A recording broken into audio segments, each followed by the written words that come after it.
قرآن مجید میں 5 جنگلی جانوروں کا ذکر آیا ہے۔ پہلے نمبر پر خنزیر ہے جو ایک ناپاک، خبیث اور حرام جانور ہے۔ قرآن میں اس کا ذکر 5 مقامات پر آیا ہے، سورہ بقرہ، مائدہ، نعام اور نحل میں۔ ان 4 مقامات پر یہ بیان کرنے کے لیے کہ اس کا گوشت حرام ہے، اور ایک مقام سورہ مائدہ میں یہ بیان کیا گیا ہے کہ جن لوگوں نے ہفتے کے دن کی حرمت کو پامال کیا ان کی صورتیں مسخ کر کے ان کو بندر اور خنزیر بنا دیا گیا۔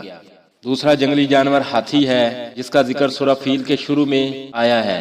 الم تر کیف فعل ربک باصحاب الفیل، کیا تو نے نہیں دیکھا کہ تیرے رب نے ہاتھی والوں کے ساتھ کیا کیا۔ تیسرے نمبر پر جنگلی جانور ببر شیر ہے جس کا ذکر قرآن میں ایک بار آیا ہے، سورہ مدثر میں، کہ اللہ کی آیات اور نصیحت سے بھاگنے والے لوگوں کو گدھے سے تشبیہ دی ہے جو شیر کی آہٹ سے بے تحاشا بھاگتے ہیں۔ چوتھے نمبر پر قرآن مجید میں جنگلی جانور بھیڑیے کا ذکر آیا ہے۔ سورہ یوسف میں 3 جگہ بھیڑیے کا ذکر آیا ہے کہ یوسف علیہ السلام کے بھائیوں نے یوسف علیہ السلام کے بارے میں اپنے باپ یعقوب علیہ السلام سے جھوٹ بولا کہ انہیں بھیڑیے نے کھا لیا ہے۔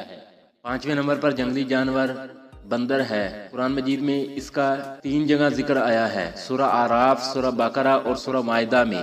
ایک بات بیان کرنے کے لیے کہ بنی اسرائیل میں سے جن لوگوں نے ہفتے کے دن کی حرمت کو پامال کیا، اللہ نے ان کو یہ سزا دی کہ ان کی صورتیں مسخ کر کے ان کو بندر بنا دیا۔ قرآن میں مذکور پانی کے جانور، قرآن مجید کے اندر 2 پانی کے جانوروں کا ذکر کیا گیا ہے۔ پہلے نمبر پر مینڈک ہے جس کا ذکر قرآن مجید میں ایک جگہ آیا ہے، سورہ اعراف میں فرعونیوں پر جو عذاب آیا تھا ان میں سے ایک مینڈکوں کا عذاب تھا۔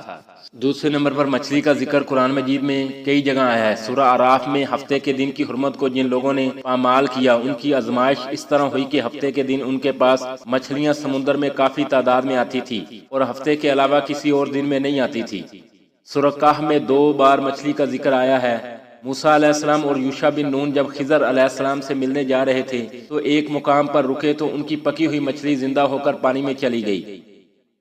سورہ نابا، الصفات اور سورہ قلم میں یونس علیہ السلام کو مچھلی والا کہا گیا ہے کیونکہ مچھلی نے انہیں نگل لیا تھا۔